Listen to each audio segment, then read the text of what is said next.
श्रीकांत त्यागी मामले के बाद त्यागी समाज की नाराजगी बीजेपी को मुश्किल में डालती नजर आ रही है। वहीं अब इस मामले में विरोधियों ने भी अपनी अपनी गणित लगानी शुरू कर दी है।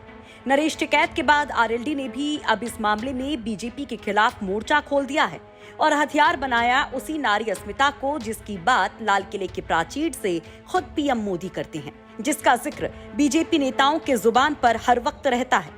आरएलडी की तरफ से एक प्रेस कॉन्फ्रेंस की जाती है और श्रीकांत त्यागी की पत्नी का मुद्दा उठाया जाता है। लोगों को ज्यादा इतराने और मगरूर रहने की जरूरत नहीं है।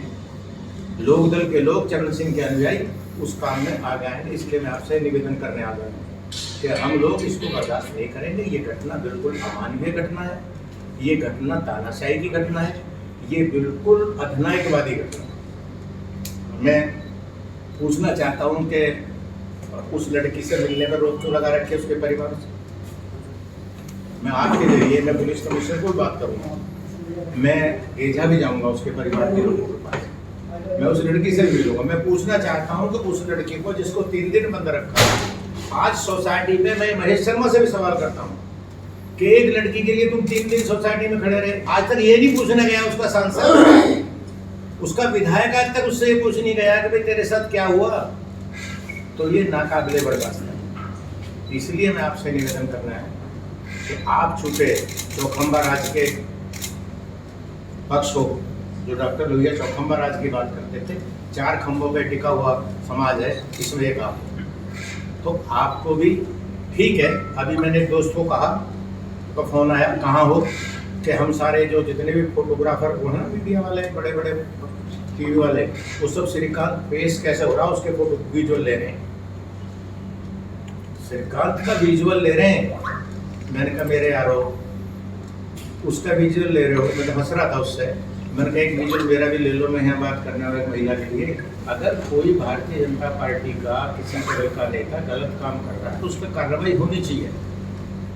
प्रधानमंत्री लाल किले के प्राचीर से कह रहे हैं लोगों का सम्मान करो। चौधरी चरण सिंह ने अपनी पार्टी के 10 लाख लोग जेल भेज दिए और नोएडा की नाक के नीचे नोएडा के नेता, मेरा साफ आरोप है आपके सामने, आप नाम लिखिए, कुछ करिए। मैं कह रहा हूँ कि चुने हुए प्रतिनिधि क्या कर रहे हैं, यहाँ राज्यसभा के भी हो सकते हैं। लोकदल के नेताओं ने नोएडा के सेक्टर 29 में गंगा शॉपिंग कॉम्प्लेक्स में ये प्रेस कॉन्फ्रेंस की, जिसमें कहा गया श्रीकांत त्यागी समाज का नहीं बल्कि भाजपा का गुंडा है और ऐसे गुंडों पर कार्रवाई होनी चाहिए। लेकिन इन सब के बीच सवाल उठाया जाता है कि अन्नू त्यागी के आरोपों को क्यों नहीं गंभीरता से लिया गया, क्यों नहीं कोई जनप्रतिनिधि उनसे मिलने के लिए गया। इस मामले में श्रीकांत की परिवार की 2 महिलाओं और उनके बच्चों को क्यों अपमानित किया गया, क्यों परेशान किया गया। एक महिला के साथ हुई अभद्रता को लेकर न्याय दिलाने की बात, लेकिन दूसरी तरफ त्यागी समाज की 2 महिलाओं को अपमानित करना बर्दाश्त नहीं किया जाएगा। छेड़खानी हो रही है, रोज किडनैपिंग, रोज लूट हो रही है, एक इस तरह की घटना है। इसलिए आप इस केस को हम लोग इसलिए बना रहे हैं कि महिला का अपमान। और मैं साथ साथ दूसरा भी कह रहा हूँ, भाजपा के नेताओं को कहना चाहता हूँ, यहाँ की पुलिस को कहना चाहता हूँ कि मैंने अभी पेपर में कल पढ़ा है आज कि एबीजे कोई सोसाइटी ग्रेटर नोएडा में है, उसमें एक स्कूल टीचर के साथ वहाँ के किसी आरडब्ल्यू के पदाधिकारी ने मारपीट की, उसके खिलाफ रिपोर्ट दर्ज करी।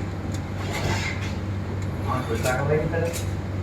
महिला के सम्मान की बात, तो महिला केवल 93 की सोसाइटी में रहती है, महिला नहीं रहती सारे महेश जी तुम्हारे सारे क्षेत्र में।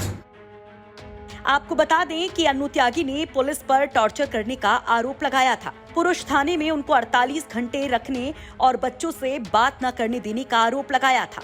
तो आप जरा इसके पीछे का सियासी गणित भी समझिए कि आखिर क्यों अचानक से आरएलडी को भी अन्नू त्यागी की याद आने लगी। दरअसल पश्चिमी यूपी में करीब 17% त्यागी वोटर्स बताए जाते हैं, जो बीजेपी का वोटर रहा है। लेकिन अब इस मामले के बाद त्यागी समाज ने जो बीजेपी के खिलाफ मोर्चा खोला, तो अब विरोधी इस वोट के लिए अपना गुना भाग करने में जुट गए हैं। वैसे इससे पहले बीकेयू के राष्ट्रीय अध्यक्ष नरेश टिकैत ने भी आरोप लगाया था कि सरकार त्यागी समाज को बदनाम कर रही है, त्यागी समाज की तौहीन बर्दाश्त नहीं की जा सकती है। इन सब के बीच 21 अगस्त को त्यागी समाज की महापंचायत बुलाई गई है।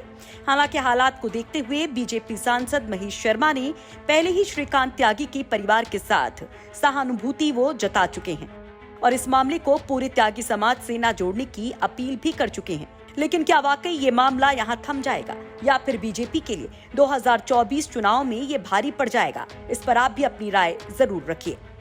नोएडा से भूपेंद्र चौधरी की रिपोर्ट, यूपी तक।